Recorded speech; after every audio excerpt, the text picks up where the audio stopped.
तेरा कलाम रहेगा कायम पहाड़ जब न रहे खुदाया, तेरे मुंह की एक बात भी टलेगी ना चाहे कुछ भी हो। तेरी मान दिए है जिंदा सोने से भी कीमती, मेरा दिल ये दे गवाही है ये किताब अजीम।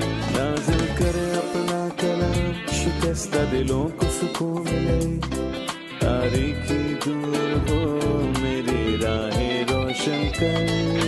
दिल अपना कलाम कसरत से ए खुदा बदल दे, रिहाई दे कसरत से फल में नाम। कलाम रहेगा कायम पहाड़ जब न रहे खुदाया, तेरे मुंह की एक बात भी टलेगी ना चाहे कुछ भी हो। अजीज नाजरीन, मैं अयाज ज़रीफ आप तमाम देखने वालों को हमारे रोज के बाइबली मुतालिया प्रोग्राम की नई किस्त में खुशामदीद कहते हुए नहायत खुशी महसूस हो रही है। और आज के प्रोग्राम में हम अमाल की किताब के 15वें बाब का मुतालिया करेंगे। एक मसला जो नई कलीसियाओं को गैर अक़वाम के खित्ते में दरपेश था, उसी के मुतालिक जानेंगे। लेकिन प्रोग्राम के बाकायदा आगाज से पहले मैं खुदा के खादिम भाई यूसुफ को खुशामदीद कहूंगा। बहुत शुक्रिया। साथ ही हमारे दीगर मेहमानों को भी खुशामदीद। भाई यूसुफ, हमें नाज़रीन की तरफ से कुछ पैगामात मौसूल हुए हैं, मैं उनमें से चंद एक को पढ़ना चाहूंगा। जी। ये पैगाम हमें भाई सैमी ने भेजा है, जो कहते हैं मसीह का इत्मीनान आपके साथ हो। खुदावंद में मेरे भाइयों आपका शुक्रिया आपकी अजीम काविशों के लिए जिनके साथ आप खुदावंद के कलाम को समझाते हैं। आपका प्रोग्राम बहुत अच्छा है और रूहानी भेदों से भरपूर है। इस प्रोग्राम से हमें बहुत कुछ सीखने को मिल रहा है। खुदावंद आप सबको बरकत दे। ये एक और पैगाम है जो सिस्टर कैटी एमेनुअल ने भेजा है और वो कहती हैं प्रोग्राम बहुत ही शानदार है और आपका प्रोग्राम देखकर मैं बहुत कुछ सीख रही हूँ। मेरी गुजारिश है कि प्रोग्राम को दौरानिया आधे घंटे के बजाय 1 घंटा किया जाए। जी ठीक है, जैसा कि आपको पता है इस प्रोग्राम का तस्वुर बहुत ही बाबरकत है और ये और बहुत सा फल लाएगा। इस अजीम काविश के लिए शुक्रिया। दुआ करें कि खुदावंद हमें इस काबिल करे कि हम मौजू तब्दील किए बगैर तफसीलात पर गुफ्तगू कर सकें। अगर खुदा उनकी मर्जी होगी तो वो हमें आधे घंटे के बजाय 1 घंटा दे देगा। ये एक और पैगाम है जो हमें एक भाई ने भेजा है। इन्होंने अपना नाम नहीं लिखा, लेकिन वो कहते हैं मैं तारफी गीत के बोल मजीद जानना चाहूंगा। मैं बताना चाहूंगा कि प्रोग्राम का तारफी गीत तमाम एक साथ में मौजूद है। आप उन्हें हमारी वेबसाइट www.biblimutalia.com पर भी देख सकते हैं। अगर आप साइन इन करेंगे तो सही तौर पर सुन पाएंगे। वैसे उस गीत के बोल यूं हैं कि खुदावंद तेरा कलाम जबरदस्त है, चाहे पहाड़ अपनी जगह छोड़ जाएं तो भी कायम रहेगा, उसका एक शोशा भी टलने का नहीं। वो नामुमकिनात के सामने भी सच्चा है, तेरा कलाम तेरी मानिंद जिंदा है। ऐ मेरे खुदा जो मेरे लिए सोने से बढ़कर कीमती है। मेरा दिल मेरी बाइबल पर गवाही देता है कि ये बेहतरीन किताब है। तेरा कलाम फैल जाए और जख्मों पर मरहम रखे और सब अंधेरों को दूर करता जाए और मेरा दिल बदल कर आजाद करे। इस गीत के मुसन्निफ डॉक्टर हानी मुनीर हैं और मौसीकार हैं भाई भगत अदली और इसे अपनी आवाज दी है भाई मती रुश्ती ने। मैं उस पैगाम पर तबसरा करना चाहूंगा जो आपने भेजा है। खुदावंद आपको बरकत दे और अपने बड़े सफेद तख्त के सामने लाकर आपको इनाम दे। बताता चलूं कि बाइबल बताती है कि मसीह के सामने 3 तरह के लोग खड़े होंगे। कलीसिया के उठाए जाने के फौरन बाद जिंदा उसके सामने खड़े होंगे। ये बात कलाम में मत्ती 25 में आई है और ये जिंदों की अदालत कहलाती है। वहां 2 या 3 ग्रोह होंगे, भेड़े, बकरियां और भाइयों में से छोटे। लेकिन उस वक्त जिंदों में शरीरों पर सजा का हुक्म सुनाया जाएगा। जहां तक मसीह के सामने खड़े होने की बात है, ये ईमानदारों के लिए है और ये आसमान में होगा। लेकिन उस बड़े सफेद तख्त के सामने एक बड़ा मुकाशफा 20 के मुताबिक खड़ा होना भी है और ये पैदाइश के आगाज से अंजाम तक के मुर्दा शरीरों का खड़ा होना है। तो जहां तक सफेद तख्त के सामने खड़े होने की बात है, मेरी ख्वाहिश है कि वहां कोई खड़ा ना हो। वो जिन्होंने मसीह को कबूल किया वो उसके सामने अपने इनाम लेने के लिए खड़े होंगे। बड़ा सफेद तख्त मुर्दों के लिए है जिन पर आखिरत में सजा का हुक्म सुनाया जाएगा। यकीनन आप हमारे लिए बरकत चाहते हैं, ना कि सजा का हुक्म। लिहाजा कोई भी किसी किस्म का सवाल पूछना चाहे तो हम हाजिर हैं। खुदा आपको बरकत दे। भाई यूसुफ, अमाल की किताब के 15वें बाब पर वापस आते हैं। हमें इसके मुतालिक कुछ बताइए। इस बाब में हम पहले कलीसियाई इज्तिमा के बारे में पढ़ते हैं, जिसका मकसद उस मसले को हल करना था जिसने उस वक्त सर उठाया। मसला ये था कि ईमान लाने वाले यहूदी बहुत खुश थे कि गैर अक़वाम के लोग खुदा के कलाम को कबूल कर रहे हैं, लेकिन कुछ कट्टर लोग कहने लगे कि ये मूसा की शरीयत में दाखिल हुए बगैर किस तरह निजात पा सकते हैं। तो क्या मूसा की शरीयत बेकार है? अगर ये निजात पाना चाहते हैं तो इन्हें मूसा की शरीयत की पाबंदी करनी होगी, वरना मसीह से इन्हें कुछ फायदा ना होगा, क्योंकि अगर वो नामख्तून ही रहेंगे तो, क्योंकि खतना उनके शरीयत को मानने का निशान था और दरअसल उसे सच्चा ईमानदार मानने के लिए मसला खड़ा हो गया। इससे गैर कौमों के 2 रसूलों को मसला पेश आया, यानी पालूस और बरनाबास। उन्होंने इन बातों को हरगिज कबूल ना किया, बल्कि कलीसिया में दरार पड़ने की बजाय अंताकिया की कलीसिया यरूशलेम की कलीसिया से अलग होकर खुद मुख्तार हो जाए। पर खुदा ऐसा नहीं चाहता था और इसीलिए यरूशलेम में एक इज्तिमा रखा गया और खुदावंद ने रसूलों को इस्तेमाल किया कि वो मूसा की शरीयत के ताबे ना रहने का फैसला करें। हम फक्त मसीह पर ईमान लाने से बचाए गए हैं और यकीनन आज हमें मूसा की शरीयत से कोई मसला नहीं है, लेकिन हमें उससे मसला है, जैसा कि कुछ लोग कहते हैं कि कुछ शरई तकाजे हैं और कुछ रवायात हैं जो निजात के लिए जरूरी हैं, इसके लिए मसीह ही काफी नहीं है। दरअसल मैं कहूंगा कि ये सरासर गलत है। फक्त मसीह और उसके सलीबी काम पर मुकम्मल इत्मीनान एक गुनाहगार को हमेशा और अबदी जिंदगी आराम से दिला सकता है। जब भाई यरूशलेम की कलीसिया के सामने इस मसले की गर्ज से गए इज्तिमा हुआ और उसमें बहस की गई, मैं चंद नुकात के मुतल्लिक जानना चाहूंगा जो इस इज्तिमा में ज़ेरे बहस लाए गए। देखें, इसका आगाज हर एक की राय लेने से हुआ, जैसा कि हमने इस बाब में पढ़ा कि इस पर काफी बहस की गई। जिन्हें इससे मसला था उनका जिक्र 5वें बाब में आया है, मगर फरीसियों के एक फिरका में से बाज ने उठकर कहा कि उनका खतना कराना और उनका मूसा की शरीयत पर अमल करना बहुत जरूरी है, और बहुत सी बहस के बाद इसका नतीजा 7वें बाब में निकलता है। पतरस रसूल खड़ा हुआ और जो कुछ इमाल के 10वें बाब में हुआ था उसे वो बयान करने लगा, और उसने उस सच्चाई का हवाला दिया कि मसीह ने उसे बादशाही की कुंजियां दी हैं, और उसने ये इशारा किया कि गैर कौमों की निजात के लिए और कुछ दरकार नहीं, ना मूसा की शरीयत को मानना और ना ही खतना करवाना, और खुदा ने उन्हें उसी तरह रूहुल कुद्स बख्शा जिस तरह उसने हमें बख्शा। उसने हमें कोई फर्क ना रखा। ये पतरस रसूल के इल्फाज थे। फिर पालूस और बरनाबास इकट्ठे हुए और खुदा के कामों का बयान करने लगे जो उसने गैर कौमों में किए, और आखिर में याकूब ने कलाम किया और उसका खिताब हतमी था, और वो उस मोहतरम शख्स याकूब की राय से मुतमईन थे। उसके कहने के मुताबिक उन्होंने अंताकिया की कलीसिया और गैर कौमों की कलीसिया के नाम एक खत लिखा कि वो मूसा की शरीयत को मानने के पाबंद नहीं हैं, लेकिन उन्हें 4 बातों का हवाला दिया गया जो शरीयत से पहले और यहूदियत से पहले थीं, और वो बातें पैदाइश और नूह के दिनों के मुतल्लिक थीं, और ये वो बातें थीं जिन्हें हर एक को हर वक्त और हर जगह मानना है। मैं चाहूंगा कि आप अमाल 15 में हुए वाकयात और गलतियों के खत के बीच के ताल्लुक को वाजे करें जो उस खत का मजमून है।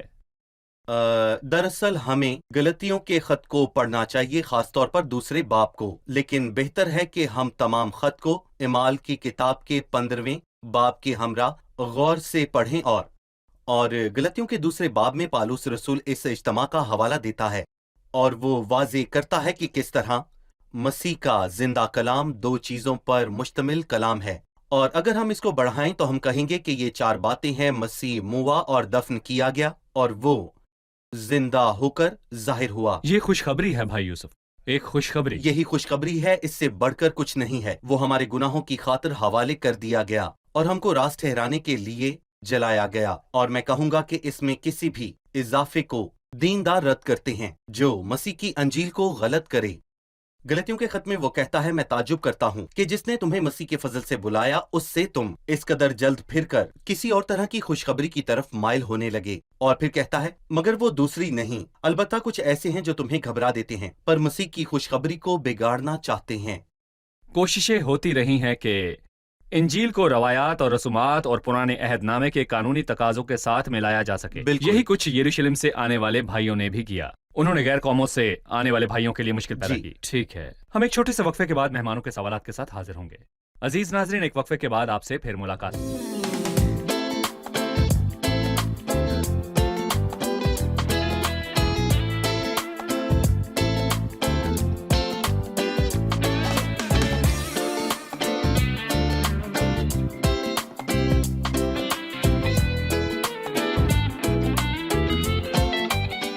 खुशामदीद। आइए चलते हैं मेहमानों की जानिब और जानते हैं उनका सवाल। किसका सवाल है? पूछिए। अगर नए ईमानदार पुराने अहद नामे की रवायत और कानूनी तकाजों की पाबंदी करे तो इसमें मसला क्या है? क्योंकि शरीयत तो खुदा की तरफ से दी गई, सो वो जिन अहकामात की पाबंदी करेंगे वो तो खुदा के दिए हुए हैं। चूंकि यहूदी मजहब की रवायात और पुराने अहदनामे की शरई तकाजे खुदा की तरफ से दिए गए थे, तो फिर उनको मानने में क्या हर्ज है? आप क्या कहेंगे? दरअसल मसला ये है कि शरीयत और फजल के दरमियान एक तजाद है।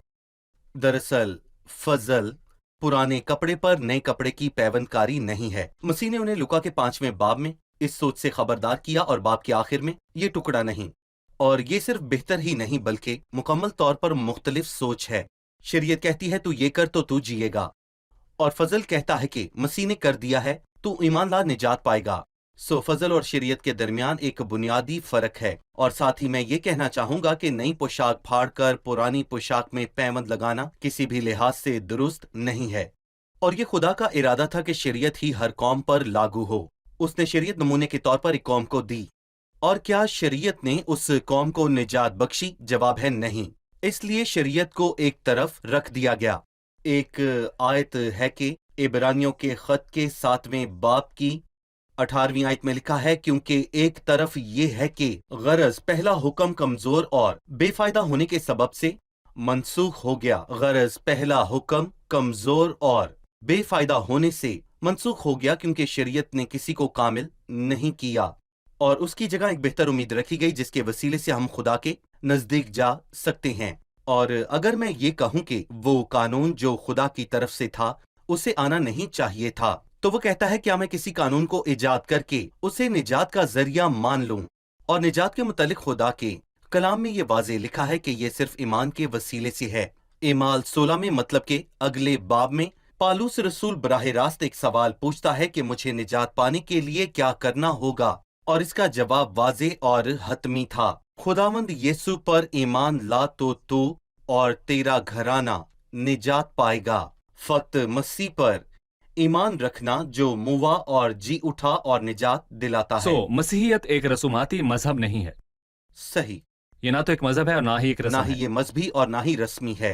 भाई यूसुफ, एक बात 11वीं आयत में कही गई है, हालांकि हमको यकीन है कि जिस तरह वो खुदावन यीशु के फजल ही से निजात पाएंगे उसी तरह हम भी पाएंगे। यहूदी और गैर कौमें फजल ही से निजात पाएंगे। लिहाजा फजल और शरीयत के दरमियान मुवाजना कीजिए। मुझे इस आयत की तरतीब पसंद आई। वो इसे इस तरह भी कह सकता था कि हालांकि हमें यकीन है कि जिस तरह हम खुदाम यीशु के फजल से निजात पाएंगे उसी तरह वो भी पाएंगे, लेकिन पतरस ने ऐसा नहीं कहा बल्कि हम निजात पाएंगे जैसे वो पाएंगे। इसका मतलब है कि वो पहले से नए अहदनामे में हैं, और उसने आकर तुम्हें जो दूर थे और उन्हें जो नजदीक थे दोनों को सुलह की खुशखबरी दी। लेकिन एक बात है, पुराने अहदनामे में यहूदी बुनियाद थे, लेकिन जब एक गैर कौम वाला उनमें शामिल होता था तो उसे कबूल करना ठीक था, लेकिन उसका दर्जा सानवी था। नए अहदनामे में गैर कौमें बुनियाद हैं, और क्या उनके लिए यहूदियों को कबूल करना ठीक है? मतलब कोई मसला नहीं। हमारे खुदावंद का फजल यहूदियों और गैर कौमों के लिए बाकसरत है। खुदावंद के फजल से मुराद है कि हम वो तोहफे पाते हैं जिनके हम बिल्कुल भी लायक नहीं हैं। दर हकीकत कोई भी जो ये सोचता या ये साबित करना चाहता है कि वो किसी चीज का हकदार है, तो वो ये साबित करता है कि वो फजल को पाने का हकदार नहीं है, क्योंकि फजल का मतलब ही किसी ऐसी चीज का हसूल है जिसके हम लायक नहीं। मैंने फजल से निजात पाई क्योंकि मैं इसका हकदार ना था। ये हमारे खुदाम के फजल से है। इसलिए उसने कहा तुमको ईमान के वसीले से फजल ही से निजात मिली है, और तुम्हारी तरफ से नहीं, खुदा की बख्शिश है, और ना अमल के सबब से है, ताकि कोई फख्र ना करे। कभी कभार हम कुछ बातों को सुनते हैं कि जब कोई किसी काम खिदमत को बखूबी अंजाम नहीं देता तो कहते हैं कोई बात नहीं, फजल का दौर है। कोई शख्स वक्त पर पहुंच नहीं पाया, कोई बात नहीं, फजल का दौर है। क्या फजल का मतलब खुदसरी और नाफरमानी है? नहीं, दरअसल वो कौन है जो फजल से मामूर था, और वही जो सच्चाई से मामूर था।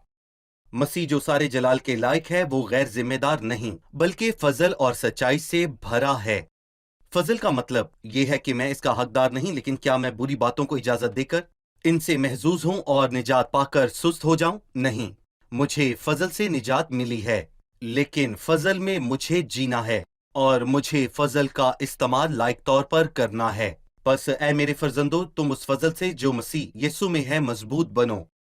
भाई यूसुफ बरनबास और पालूस के 13वीं आयत में खिताब को अंजाम देने के बाद जब वो खामोश हुए तो याकूब कहने लगा कि ऐ भाइयों मेरी सुनो। शमौन ने बयान किया है कि खुदा ने पहले पहल गैर कौमों पर किस तरह तवज्जो की ताकि उनमें से अपने नाम की एक उम्मत बना ले, और नबियों की बातें भी इसके मुताबिक हैं। चुनाचे लिखा है कि इन बातों के बाद मैं फिर आकर दाऊद के गिरे हुए खैमे को उठाऊंगा और उसके फटे टोटे की मुरम्मत करके उसे खड़ा करूंगा, ताकि बाकी आदमी यानी सब कौमें जो मेरे नाम से कहलाती हैं खुदावंद को तलाश करें। ये वही खुदावंद फरमाता है जो दुनिया के शुरू से इन बातों की खबर देता आया है।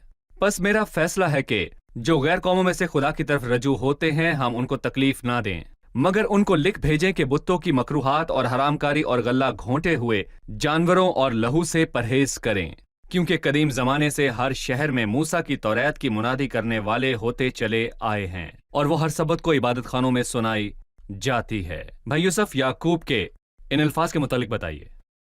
दरअसल ये हैरत अंगेज बात है कि याकूब ने खिताब ना किया बल्कि जवाब दिया।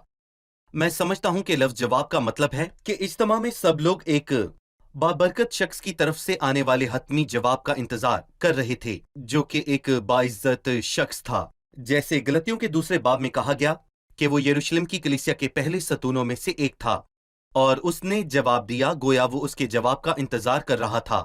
उसने खूबसूरत अल्फाज कहे। शमौन ने कहा खुदा ने पहले पहल गैर कौमों पर किस तरह तवज्जो की ताकि उनमें से अपने काम की उम्मीद बना ले। हम इस आयत से क्या सीखते हैं? मसीह के आने से कब्ल दुनिया को मसीहत की तरफ लाने का नजरिया एक गलत नजरिया था।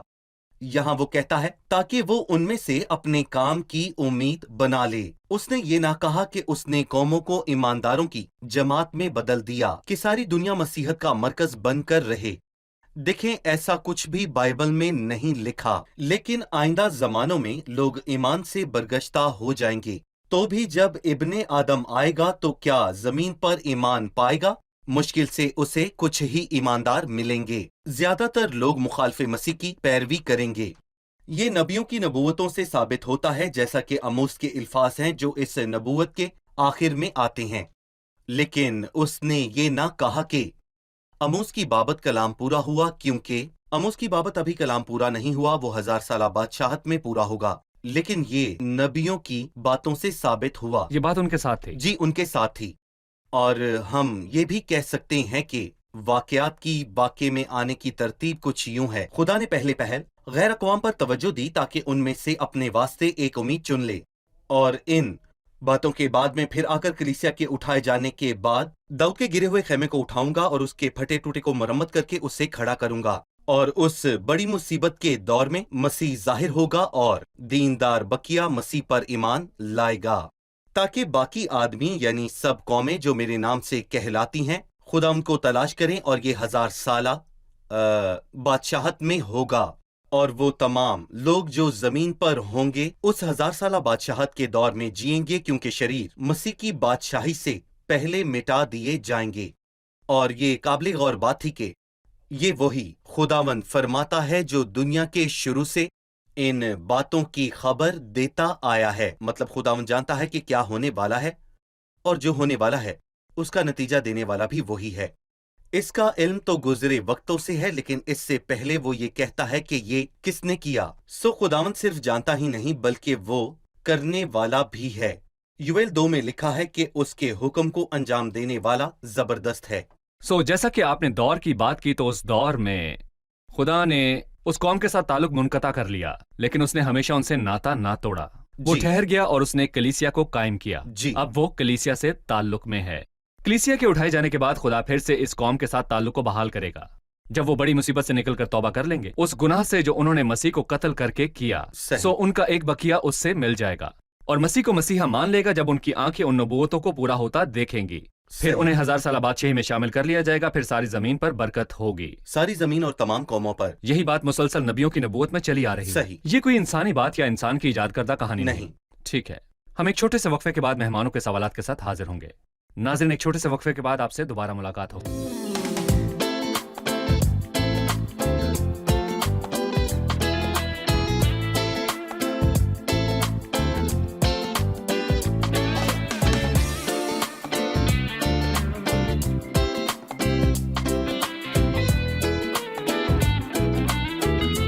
खुश आमदीद। आइए बढ़ते हैं मेहमानों की जानिब और जानते हैं उनका सवाल। याकूब के मुतल्लिक एक सवाल है जिसके बारे में भाई यूसुफ ने कुछ देर पहले ही बात की है। वाज़िह कीजिएगा कि वो कौन है, उसका किरदार क्या है। ये वाज़ेह कि वो एक रहनुमा शख्स है, आप उसके मुतल्लिक क्या कहेंगे? जी हाँ, नए अहद नामे में ऐसे बहुत से किरदार हैं जो हम नाम हैं। ये नामुमकिन है कि ये वही याकूब हो जो इमाल 12 में शहीद हो गया। याकूब तो मर वो गया। तो वरना यकीनन फिर हो सकता है कि वो मुर्दों में से जी उठा। नहीं। एक और याकूब है, यानी हल्फी का बेटा छोटा याकूब है। गालिबन ये वो नहीं है, लेकिन ज्यादातर लोग ये कहते हैं कि याकूब खुदावंद का भाई है, जिसका हवाला गलतियों पहले बाब में दिया गया। मगर और रसूलों में से खुदावंद के भाई याकूब के सिवा किसी से ना मिला। याकूब जो खुदावंद का भाई था उस पर ईमान ना लाया जब यीशु बदन के आलम में था, क्योंकि उसके भाई भी उस पर ईमान ना लाए, जैसा कि यूहन्ना के 7वें बाब में लिखा है। लेकिन जी उठने के बाद खुदावंद इस याकूब पर भी जाहिर हुआ ताकि उसे रसूल बनाए। याकूब मसीह पर ईमान लाया और वो एक सतून बना, और मैं कहूंगा कि याकूब के खत का मुसन्निफ भी ये खुद ही है। वो शरीर यहूदियों में काबिल ताजीम मर्द था। वो अपनी नेकनामी और तमाम इलाही कवानीन की पाबंदी से जाना जाता था। मैं 10वीं आयत की तरफ एक बार फिर जाना चाहूंगा। बहुत ताकतवर अल्फाज हैं और हमें यहाँ इस पर बात करने की जरूरत है। बस अब तुम शागिर्दों की गर्दन पर ऐसा जुआ रख कर जिसको ना हमारे बाप दादा उठा सकते थे कि तुम खुदा को क्यों आजमाते हो। इस आयत के मुतालिक हमें कुछ बताइए। पहले तो हमें ये समझना है कि आखिर ये जुआ क्या है। क्या ये लकड़ी का वजनी टुकड़ा है जो जानवरों पर खेतों में काम के दौरान रखा जाता है, हल चलाते वक्त या पानी निकालते वक्त, जब खेती बाड़ी के लिए मशीन या दीगर तरीकाकार ना थे। यहाँ शरीयत की तरफ इशारा किया गया है। जुआ शरीयत है, और पतरस इसके मुतालिक ये कहता है, ना हमारे बाप दादा और ना हम इसको बर्दाश्त करने के काबिल हैं। मतलब शरीयत जुआ है जिसे कोई बर्दाश्त नहीं कर सकता। अब खुदा एक नए कानून को लाता है। उसने अपने बेटे को भेजा जो फजल और सच्चाई से भरा है। सो खुदा के आने के बाद और फजल के राइज होने के बाद क्या मुझे फिर से लोगों की गर्दनों पर जुआ रखना चाहिए? ये सच है कि खुदा जुए के बोझ को हल्का करता है। क्या मुझे वो बोझ दोबारा गर्दनों पर रखना चाहिए? लेकिन जो कोई ऐसा करता है खुदा को आजमाता है। और यहाँ पतरस रसूल कहता है कि तुम खुदा को क्यों आजमाते हो। ये नहीं कि तुम गैर कौमों के ईमानदारों को क्यों आजमाते हो, क्योंकि वो नाकाम हो जाएंगे, बल्कि वो 100% नाकाम होंगे। खुदा ये जानता है और इसीलिए उसने उनकी गर्दन से जुआ उतार दिया। जैसा कि होसिया में वो कहता है, मैं उनके हक में उनकी गर्दनों पर से जुआ उतारने वाले की मानिंद हूँ, और मैंने उनके आगे खाना रखा। खुदा के उस जुए को हटाने के बाद क्या तुम फिर से आकर आने वालों की गर्दनों को इस जुए में फंसाते हो? और मैं कहूंगा कि ये खुदा को आजमाना है, और जो कोई आज खुदा को आजमाता है और जिसे खुदा ने खुद गिरा डाला उसे तामीर करता है, मतलब दोबारा तामीर करना चाहता है, तो मैं कहूंगा ये बहुत खतरनाक है। भाई वाज़े तौर पर इस बाब में ये जाहिर होता है कि दुश्मन मसीहत और इंजील की पाकीज़गी को खराब करना चाहता है और वो इसमें मिलावट करना चाहता है। जी, रसूलों ने यहाँ उसी मिलावट से पाकीज़गी की तरफ कदम उठाया है ताकि मसीहत को किसी भी सही। तरह की बिदअत जी। से पाक रख सकें। 2000 साल के अरसे के दौरान मसीहत में कुछ तरह की मिलावट की गई। हम चाहेंगे कि आप हमें मसीहत का पाकीज़ा अक्स दिखाएं। देखिए, आपने बहुत ही मोहतात होकर बात की। आपने कहा कुछ मिलावट, लेकिन मैं कहूंगा कि बहुत सारी मिलावट। मेरे प्यारे, मसीहियत बस मसीह है, मसीह की जात और मसीह का काम। और एक और मिलावट है जो कि बोझ है, जिसे खुदा को हम आजमाते हैं। और मसीहत में कोई एजेंट, कोई दरमियानी शख्सियत या कोई रसूमात नहीं है। यहाँ बस मसीह है। और पालूस रसूल पहले करंथियों के 2 बाब में ये कहता है कि क्योंकि मैंने ये इरादा कर लिया था कि तुम्हारे दरमियान यीशु मसीह बल्कि मसीह मसलूब के सिवा और कुछ ना जानूंगा। और पालूस तो एक नामुकम्मल पैगाम को लाया। नामुकम्मल नहीं, बल्कि यही सही बात है। कोई भी और बात मिलावट है जो लोगों ने की है। दरअसल वो खुदा को शागिर्दों की गर्दनों पर जुआ रखने के वसीले से आजमाते हैं। सो मसीहत क्या है? क्या मसीह और उसका काम? जो आपने कहा, मैं उससे एक और सवाल पूछना चाहूंगा। कोई शख्स जो ऐसे मुल्क में रहता है जहां पर कोई कलीसिया नहीं, किसी भी मुल्क में और कहीं भी, और उसके पास ये मौका नहीं कि वो किसी जमात का हिस्सा बन सके या आसपास से देखकर कुछ बातों की पाबंदी करके कह सके कि ये कलीसिया की रसूमात हैं, تو ایسے میں کیا وہ مسیحی ہے یا کیا وہ مسیحیت کا حصہ ہے؟ بالکل ہے۔ جب ایک شخص مسیح یسوع کو اپنا شخصی نجات دہندہ مان لیتا ہے تو وہ مسیحی ہے، اور یقیناً کبھی کبھار کلیسیا کی ایسی رسومات ہوتی ہیں جن کی ہمیں پابندی کرنی پڑتی ہے، لیکن اگر آپ کے پاس ایمانداروں کی کوئی جماعت نہ ہو، مثلاً آپ کسی صحرا میں رہتے ہیں، تو کیا خداوند یہ کہے گا کہ نہیں، جب تو کسی کلیسیا کا حصہ بنے گا تب میرے پاس آنا؟ بالکل نہیں، کبھی نہیں۔ حبشی وزیر مسیحی ہوا، اور جیسے ہی اس نے مسیح کو قبول کیا وہ خوشی کرتا ہوا اپنی راہ کو چلا گیا۔ کیا اس نے کلیسیا کی کسی بھی رسم میں حصہ لیا؟ مجھے لگتا ہے لیا، لیکن اس سے وہ مسیحی نہیں ٹھہرتا۔ چونکہ وہ مسیحی تھا اور پاک رسومات تھیں جنہیں فضل کی رسومات کہا جاتا تھا، چونکہ وہ اچھی رسومات تھیں، لیکن وہ مجھے مسیحی نہیں بناتی، اور جو مجھے مسیحی بناتا ہے وہ یہ ہے کہ میں جو ہلاک ہونے والا تھا ایک دن مسیح کے پاس آیا، میں نے اس سے منت کی اور وہ میرے دل میں آیا اور میری زندگی بدل گئی۔ اس لیے مجھے خوشی ہے کہ میں مسیح کے ان سب احکاموں اور ان سب باتوں کو مانتا ہوں جو وہ کہتا ہے۔ مسیحیت مسیح ہے اور اس میں ملاوٹ نہیں۔ جی، وہ ہماری نجات کا منبع جی۔ ہے۔ یہ جاننے کے لیے کہ اس اجتماع میں قوموں کی کلیسیا کے لیے کیا تجویز کیا گیا، لیکن یہ بات ہم اگلی قسط میں جانیں گے، لیکن ابھی ہم مہمانوں کے ساتھ مل کر قسط کی دہرائی کریں گے۔ جی ضرور۔ بتائیے کہ وہ کیا مسئلہ تھا جو انطاکیہ کی کلیسیا کو شروعات میں پیش آیا؟ ان کا مسئلہ وہ ایماندار تھے جو یہودیت سے مسیحت میں آئے تھے۔ انہوں نے غیر قوموں سے آنے والے ایمانداروں کو قبول کیا، مگر ان میں کچھ بنیاد پرست تھے جو کہتے تھے پہلے انہیں موسیٰ کی شریعت کو ماننا لازمی ہے، انہیں ختنہ کروانا اور شریعت کی پابندی کرنا ہوگی۔ رسولوں نے اس سے انکار کیا کیونکہ مسیحت فقط مسیح ہے، مسیح کی انجیل فقط مسیح کا مرنا اور اس کا جی اٹھنا ہے، یہی ہمیں آسمان کی بادشاہی میں لے کر جائے گا۔ سو روایات اور رسومات کی ہر طرح کی ملاوٹ مسیح کو خراب کرتی ہے اور بے فائدہ ہے۔ اس لیے یروشلم میں اس مسئلے کا حل نکالنے کے لیے ایک اجتماع منعقد کیا گیا۔ صحیح۔ بتائیے کہ وہ کون سی انجیل ہے جو پولس نے سنائی، یا وہ انجیل جو نجات بخشتی ہے؟ نجات کا بنیادی پیغام جو ہمیں پہنچانا ہے مسیح کا مرنا اور ہماری خاطر اس کا جی اٹھنا ہے۔ ہم دیکھتے ہیں کہ پولس دوسرے غلطیوں میں اس کا حوالہ دیتا ہے کہ وہ ہر تعلیم جو مسیح کی موت اور قیامت سے اتفاق نہیں رکھتی، جو کہ بنیادی بات ہے، فریب کے سوا کچھ نہیں، یہاں تک کہ مسیح نے خود آسمان پر جانے سے پہلے اپنے شاگردوں کو یہی خوشخبری تمام مخلوقات کو سنانے کو کہا۔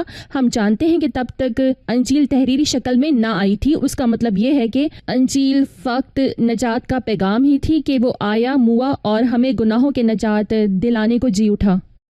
صحیح۔ بتائیے نئے ایمانداروں کے لیے شریعت کی رسومات کی پابندی کرنے میں کیا مسئلہ ہے؟ کیا یہ خدا کی طرف سے دیا گیا ایک بنیادی مذہب نہ تھا؟ کون بتائے گا؟ مسئلہ یہ ہے کہ فضل کے قانون اور شریعت کے قانون کے درمیان تضاد ہے، کیونکہ فضل پرانی پوشاک پر نئے کپڑے کی پیوند کاری نہیں ہے، بلکہ فضل مکمل طور پر نیا لباس ہے۔ ہم نے یہ بھی دیکھا کہ شریعت بچا نہیں سکتی، شریعت سے کوئی نجات نہیں ہے، بلکہ نجات خداوند یسوع مسیح پر ایمان لانے اور فضل کے وسیلہ سے ہے۔ جی ٹھیک ہے بھائی، کیا کہیں گے؟ خدا کا شکر جی ہو۔ خدا کا شکر ہو کہ محنت کبھی بھی جی بے فائدہ بالکل نہیں ہے۔ خدا آپ سب کو برکت دے۔ آنے والی قسط میں آپ سے پھر خدا ملاقات سب کو ہوگی برکت اور دے۔ ہم 15ویں باب پر گفتگو کریں گے۔ اپنا بہت خیال شکریہ۔ رکھیے۔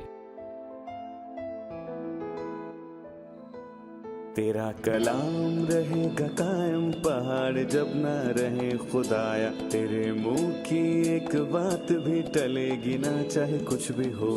تیری مان دیے ہے زندہ، سونے سے بھی قیمتی، میرا دل یہ دے گواہی ہے، یہ کتاب عظیم نازل کرے اپنا کلام، شکستہ دلوں کو سکون ملے، تاریکی دور ہو میری راہیں روشن کر، دل اپنا کلام کثرت سے اے خدا بدل دے، رہائی دے کثرت سے پھل میں نام، کلام رہے گا قائم، پہاڑ جب نہ رہے خدایا، تیرے منہ کی ایک بات بھی ٹلے گی نہ، چاہے کچھ